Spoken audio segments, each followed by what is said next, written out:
الحمد لله وكفى والصلاة والسلام على عباده الذين اصطفى خصوصا على أفضلهم وخاتم النبيين محمد الأمين وعلى آله وصحبه أجمعين. أما بعد فأعوذ بالله من الشيطان الرجيم. بسم الله الرحمن الرحيم. اقرأ باسم ربك الذي خلق خلق الإنسان من علق اقرأ وربك الأكرم الذي علم بالقلم علم الإنسان ما لم يعلم كلا إن الإنسان ليطغى أن رآه استغنى إن إلى ربك الرجعى. صدق الله العظيم. رب اشرح لي صدري ويسر لي امري واحلل عقدة من لساني يفقهوا قولي. محترم صدر مجلس، محترم خواتین اور معزز حضرات، میں خود بھی جب تک یہاں آج پہنچ کر آپ کی اس تنظیم کے بعض لوگوں سے گفتگو نہیں ہوئی، پوری طرح واقف نہیں تھا کہ اس تنظیم کی نوعیت کیا ہے، آج کے جلسے کی نوعیت کیا ہے، یہ کس تقریب میں منعقد ہو رہا ہے. لیکن اس سب کے باوجود دو الفاظ ایسے تھے کہ جن کی بنا پر میں دعوت کو رد کرنے کے بارے میں سوچ بھی نہ سکا. ایک لفظ ینگ، اس سے مجھے بہرحال اس بات کی طرف یقیناً رہنمائی ہوئی کہ اس تنظیم میں کچھ نوجوانوں کا عنصر غالب ہے. دوسرے، جب اس محفل کا نام میں نے دیکھا کہ محفل اقرا ہے، اور اقرا قرآن مجید کا پہلا لفظ ہے کہ جو نازل ہوا محمد الرسول اللہ صلی اللہ علیہ وسلم پر. پھر یہ کہ رمضان مبارک کی آمد ہے اور سب جانتے ہیں کہ یہ نزول قرآن کا مہینہ ہے، تو یہ مختلف چیزیں کچھ ایسی جمع ہو گئی کہ میں نے جیسے ہی اس کی دعوت مجھے دی گئی میں نے یہاں حاضر ہونے کا وعدہ کر لیا. یقیناً یہ ایک نیک اسلام ہے. آپ کے اس محکمے میں جو حضرات کام کر رہے ہیں ان میں سے بالخصوص جو نوجوان ہیں، اس میں کوئی شک نہیں کہ قابیدہ صلاحیتیں موجود ہوتی ہیں اور ان کے اگر بروئے کار آنے کے مواقع نہ ملے تو وہ سوئی رہ جاتے ہیں. اور اگر اس طرح کے فورمز ہوں، پلیٹ فارمز ہوں جن میں کہ صحت مند علمی، فکری، عملی سرگرمی کے لیے میدان فراہم کیا جائے تو ایک طرف تو یہ کہ جو منفی رجحانات پیدا ہوتے ہیں ان کا سد باب ہو جائے. اس لیے کہ عربی کی ایک یہ کہاوت ہے کہ راس البطال دکان الشیطان، بیکار آدمی کا ذہن شیطان کی ورک شاپ بن جاتا ہے، اس کی دکان بن جاتا ہے. تو اگر وقت کو مثبت مصرف میں، اچھے مصرف میں، صحت مند مصارف میں صرف کیا جا رہا ہو تو اس کا سب سے پہلا فائدہ یہ حاصل ہوتا ہے کہ منفی رجحانات کا سدباب ہوتا ہے، اور مثبت طور پر یہ فائدہ ہوگا جس کا کہ آپ نے بھی اشارہ کیا اور میں نے بھی اس کو تسلیم کیا کہ یقیناً وہ قابیدہ جو صلاحیتیں ہیں ان کو بروئے کار آنے کا موقع ملتا ہے. میں دعا کرتا ہوں کہ یہ تنظیم واقعتاً صحت مند روایات قائم کرے، مثبت کام کے لیے نوجوانوں کے اندر صلاحیتوں کو بیدار کرے، ان کے لیے مواقع فراہم کرے. اس ینگ کے لفظ سے میرا ذہن منتقل ہوا تھا قرآن مجید اور سیرت رسول صلی اللہ علیہ وسلم کے دو حقائق کی طرف. حضور صلی اللہ علیہ وسلم پر جو لوگ ایمان لائے ان میں ایک کافی بڑی تعداد نوجوانوں کی تھی. ویسے تو عربی میں جوان کا لفظ جو ہے وہ 40 برس کی عمر تک اس کا اطلاق ہوتا ہے. شابن، جس سے یہ لفظ شباب بنا ہے. تو شاب عربی زبان میں کہیں گے 40 برس تک کے انسان. اس کے بعد سے پھر وہ کہولت کا اور دوسرا دور شروع ہوتا ہے. لہذا آپ نوجوان یا جوان سے مراد صرف ٹین ایجرز نہ لیجیے بلکہ یہ لفظ وسیع ہے. 40 برس کی عمر اصل میں قرآن مجید میں ایک سورہ مبارکہ میں کس اعتبار سے مذکور ہے کہ یہ انسان کی میچورٹی کی ایج ہے.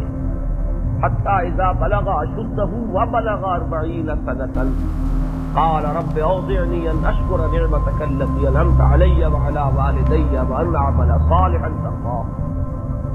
اس آیہ مبارکہ میں یہ سورہ احقاف کی ہے اس میں 40 برس کی عمر کو انسان کے پختگی کی عمر کو پہنچ جانے کی علامت قرار دیا ہے، اور اس میں ظاہر بات ہے کہ جسمانی پختگی نہیں، فزیکل میچورٹی تو انسان کی 17-18 برس، اور فزیکلی انسان جو ہے اپنی زینت پر ہوتا ہے 25 اور 30 برس کے مابین، یہ اس کا عروج ہے۔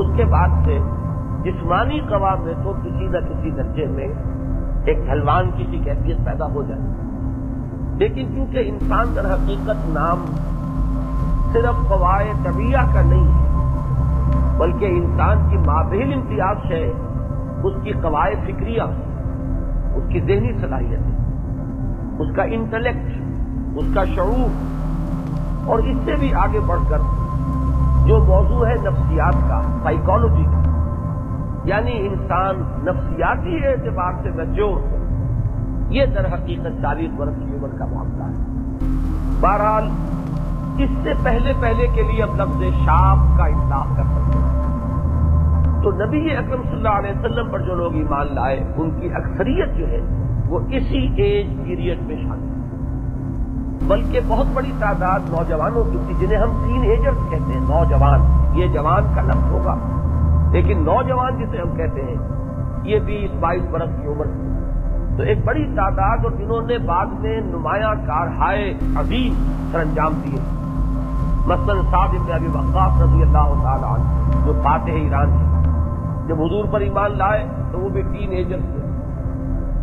حضرت علی مرتضیٰ رضی اللہ تعالی عنہ تو سب جانتے ہیں جب آپ ایمان لائے تو شاید 9 برس کی عمر تھی یا 13 برس، اس سے زائد کا کوئی سوال نہیں، مختلف روایات ان کے درمیان آئے۔ اسی طریقے سے حضرت مصعب بن عمیر رضی اللہ تعالی عنہ کہ جنہوں نے مدینے میں انقلاب برپا کیا، اس لیے کہ مدینے کے جو چند لوگ ایمان لائے تھے حضور پر، انہوں نے کہا تھا کہ ہمیں کوئی ایسا اپنا شاگرد دیجیے، کیونکہ ہمارا تو آپ کی خدمت میں حاضر ہونے کا معاملہ سال بسال ہوگا، حج کے موقع پر آتے تھے، تو اب اتنے عرصے ہمیں دعوت اور تلقین اور تعلیم اور ہماری تربیت کے لیے کوئی اپنا ایسا شاگرد ہمارے ساتھ بھیج دیجیے کہ جس نے آپ سے فیض حاصل کیا۔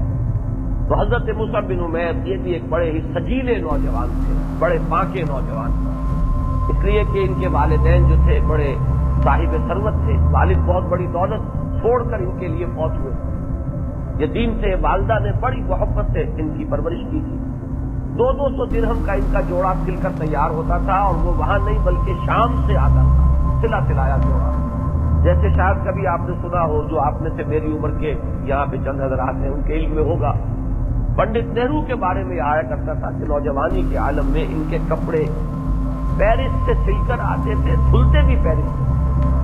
تو یہ بھی چونکہ ایک بہت بڑے دولت مند شخص موتی لال نہرو ہندوستان کے چوٹی کے رؤوس تھے، ان کے بیٹے تھے، تو حضرت مصعب بن عمیر کے بارے میں آتا ہے کہ 200 درہم کا جوڑا ان کا تیار ہوتا تھا، اور پورا لباس معطر ہوتا تھا۔ جب یہ اپنے کپڑے پہن کر اور آرائش کر کے نکلتے تھے مکے کی گلیوں میں، تو ان پر انگلیاں اٹھتی تھی، وہ مصعب جا رہا ہے، اور جس راستے سے گزرتے تھے وہ راستہ معطر ہو جاتا تھا، اتنا ان کے لباس کے اندر خوشبو جو ہے اور اتنی آپ جو ہے رچی بسی۔ یہ حضور پر ایمان لائے تو ابھی ٹین ایجر تھے، اور میں یہ واقعہ سناتا چلوں آپ کو کہ چونکہ وہ سوسائٹی ایسی تھی کہ عورتوں کو اصل دخل حاصل نہیں تھا بلکہ مردوں کا اختیار ہوتا تھا، اور قبائلی زندگی تھی، تو ان کے خاندان کے سربراہ کی حیثیت ان کے چچا کو حاصل تھی۔ جب یہ ایمان لائے تو چچا نے ان سے کہا کہ اچھا اگر تم نے اپنے باپ کا دین چھوڑ دیا ہے اور محمد کا دین اختیار کیا صلی اللہ علیہ وسلم، تو اب تمہارا اس دولت پر کوئی حق نہیں ہے جو تمہارا مشرک باپ چھوڑ کر مرا ہے، لہذا گھر سے نکل جاؤ۔ وہ یہ سمجھا تھا کہ 14 طبق روشن ہو جائیں گے اور فوراً یہ تائب ہو جائے گا، نوجوان ذرا ابھی جذبات کے اندر اس نے یہ بات کی ہے۔ جب حضرت مصعب بن عمیر رضی اللہ تعالی عنہ نے فوراً کہا کہ اچھا اگر آپ کا یہ حکم ہے تو میں گھر چھوڑ کر جانے کو تیار ہوں، اور چلنے لگے، تو اس نے سوچا کہ میری توقع کے بالکل برعکس ہو گیا، تو آخری گویا کہ اس نے ترک کا پتا پھینکا، اس نے یہ کہا کہ یہ کپڑے جو تمہارے بدن پر ہیں یہ بھی اسی مشرک باپ کی کمائی کے ہیں، یہ بھی اتار کر دو۔ تو حضرت مصعب بن عمیر نے وہ کپڑے وہیں اتارے، مادر زاد برہنہ ہو کر گھر سے نکلے، اور پھر اپنی ماں کے پاس جب آئے کہ میں اب جا رہا ہوں، تو اس نے اپنی آنکھوں پر ہاتھ رکھے، تو یہ بالکل برہنہ ہو کر گھر سے نکلے، حضور کی خدمت میں آ گئے۔ اب ظاہر بات ہے کہ حضور کی خدمت میں آ گئے تو اب صبح شام جو بھی وحی نازل ہو رہی ہے وہ یہ یاد کر رہے ہیں. اب یہ گویا کہ سب سے زیادہ فیض یافتہ تربیت یافتہ نوجوان ہو گئے حضور. تو جب مدینے والوں نے مانگا کہ ہمیں دیجیے کوئی اپنا شاگرد تو حضور نے ان کو بھیج دیا. اب اس کے بعد ان کا جو حال مدینے میں جا کر ہوا ہے اس کا بھی میں ایک جھلک دکھا دیتا ہوں. ایک تو یہ کہ 1 سال کے عرصے میں ان کی محنت میں کا نتیجہ یہ نکلا کہ اگلے سال حج کے موقع پر جب آئے تو 72 مسلمان ساتھ تھے. وہ لا کر گویا کہ اپنے سال بھر کی محنت حضرت مصعب نے حضور کی جھولی میں ڈال دی اور ان لوگوں نے بیعت کی حضور سے.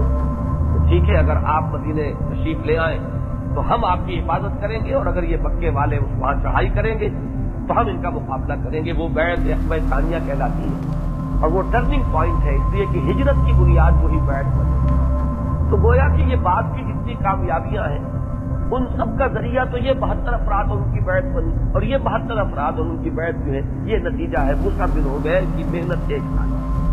اس اعتبار سے ہم کہہ سکتے ہیں کہ تاریخ اسلامی میں ایک نہایت تاریخ ساز شخصیت ہے حضرت مصعب بن عمیر. ان کا جب شہادت ہوئی ان کی بلکہ 2 واقعات میں آپ کو بتا دوں. یہ ینگ کے حوالے سے یہ ساری باتیں سامنے آنی چاہیے کہ ہمارے نوجوانوں کا آئیڈیل یہ ہونا. اگرچہ مجھے تھوڑا سا وہ ناپسند تھا ہوا ینگ پینتھرز کا لفظ. اس میں تو کچھ وحشت اور بربریت اور حقوق خاری کا انداز سامنے آتا ہے لیکن ٹھیک ہے اگر آپ اسے ایکٹیویٹی کے لیے اختیار کرتے ہیں تو مجھے اعتراض نہیں ہے. لیکن آپ کے سامنے آئیڈیل ہونے چاہیے یہ صحابہ کرام جو عین نوجوانی کے عالم میں حضور پر ایمان لائے.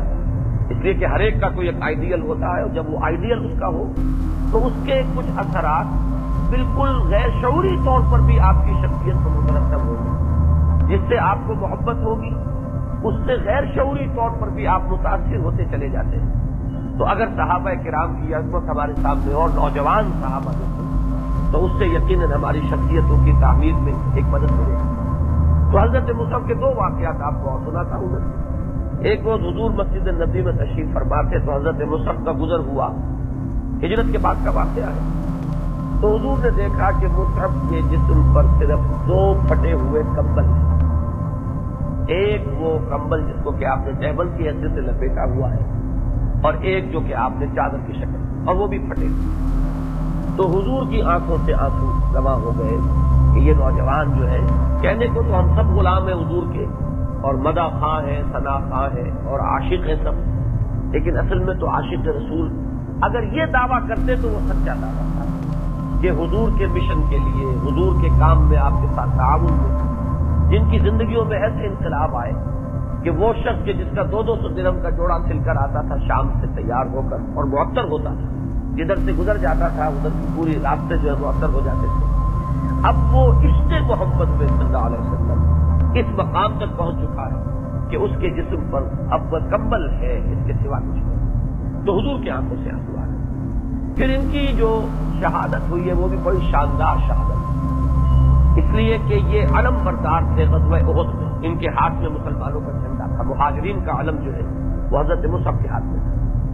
تو ان کے جس ہاتھ میں کہ وہ جھنڈا پکڑا ہوا تھا اس پر تلوار کا وار پڑا تو وہ کٹ گیا تو انہوں نے دوسرے ہاتھ سے اس کو تھام دیا. اب دوسرے ہاتھ کو بھی سب سے ظالم نے کافر نے کاٹ دیا. تو اب دونوں ہاتھوں کے جو بچے کچے حصے تھے ان سے انہوں نے اپنے اس عالم کو سنبھالے رکھا اور اس کو گرنے نہیں دیا. جب بالکل جان نکل گئی ہے تو آپ بھی گرے اور علم بھی گرے. چونکہ شکلن بہت مشابہ تھے حضور سے اسی لیے یہ خبر اڑ گئی کہ حضور شہید ہو گئے. اس لیے کہ وہ سب جب شہید ہو گئے تو لوگوں نے یہ سمجھا کہ حضور شہید ہو گئے اور وہ افواہ غزوہ احد ہو گئی تھی کہ حضور شہید ہو گئے. اب جب آخری بات بتا دوں کہ جب اللہ تعالیٰ نے عارضی جو بھی ہوئی تھی اس پر شکست عارضی اس کے بعد جب فتح عطا فرما دی آخری طور پر تو پھر اب جب تدفین کا وقت آیا تو 70 صحابہ شہید ہوئے جن میں نمایاں ترین یہ 2 ہیں حضرت حمزہ اور حضرت مصعب. یہی وجہ جو لوگ حج کے لیے گئے ہیں اور وہ جب زیارت کے لیے جاتے ہیں تو دامن احد میں جہاں قبریں ہیں احد کے شہداء کی تو ایک احاطہ ہے. اس احاطے میں ایک تو بہت بڑی سی قبر ہے وہ تو اصل میں بقیہ 68 صحابہ جو ہے وہ ایک قبر کے اندر مدفون ہے. ایک بڑا سا کڑھا کھود کر اس دفن کیا گیا.